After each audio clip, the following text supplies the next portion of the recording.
Assalaamu calaykum waraxmatullaahi wabarakaatuhu. Soo dhawaada dhammaantiin meel walba aad joogtaan. Maanta waxaan iisoo gudbinaynaa warqaddii sirta ahayd ee Maxamed Siyaad Barre uu qoray ka hor inta uusan geeriyoon markii dalka uu ka baxay 1991. Sanadkii 2023 cilmi-baaris Soomaaliyeed oo lagu magacaabo Maxamed Xaaji Ingiriis ayaa ka helay keydka taariikhda ee dalka Ingiriiska warqadda uu qoray madaxweynihii hore ee Soomaaliya Maxamed Siyaad Barre.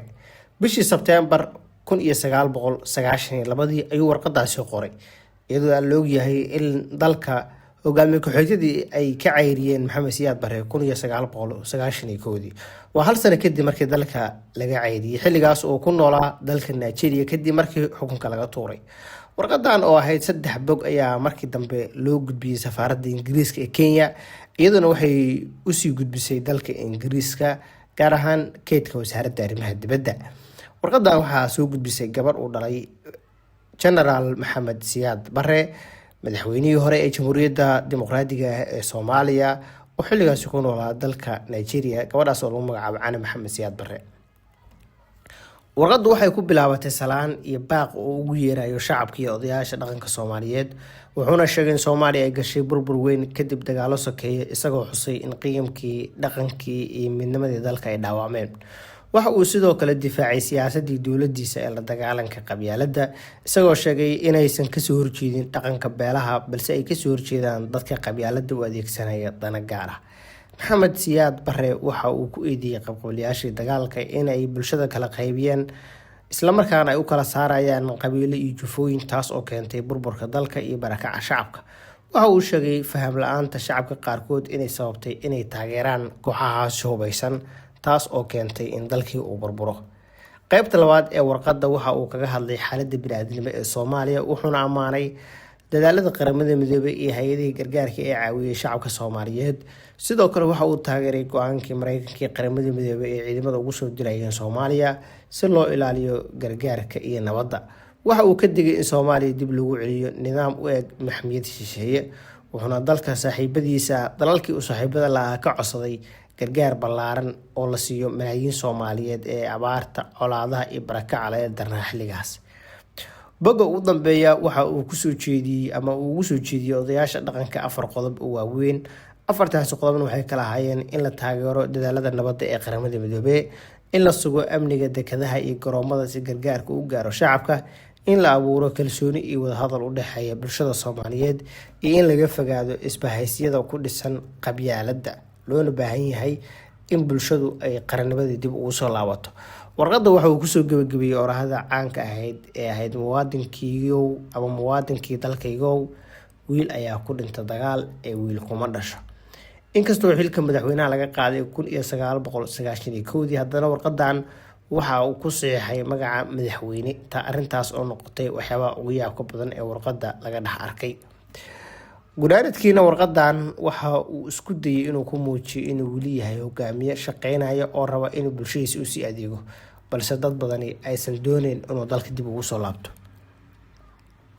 warqadan waxyaabaha sirta ka dhigay ee keenay inaan la ogaan ama xilligaasba aan warbaahinta lagu baahin waxaa loo sababay karaa 5 qodob. qodobka koowaad waxaa lagu keydiyay keed dowladeed oo qarsoodi ahaa. warqadan waxa ay ku jirtay faylal ay wasaaradda arrimaha dibadda ee Ingiriiska ay kaydisay 1990 ilaa 1999.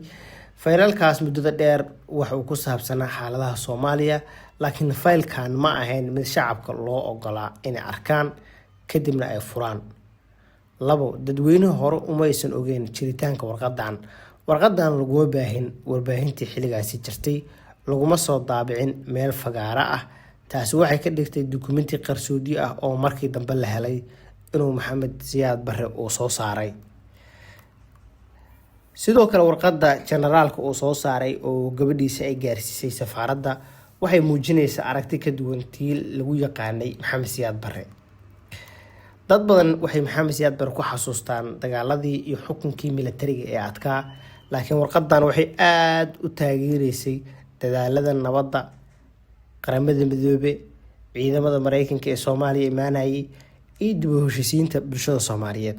Inkastoo warqadda dhexdeedaba laga arkayay in Generaal Maxamed Siyaad Barre uu aad ugu murugsanaa dowladaha shisheeye ee Soomaaliya kusoo qulqulaya, isagoo aad iyo aad ugu celcelinayay Soomaaliya yaa lagu celin dhibaatooyinka ay hore u soo martay.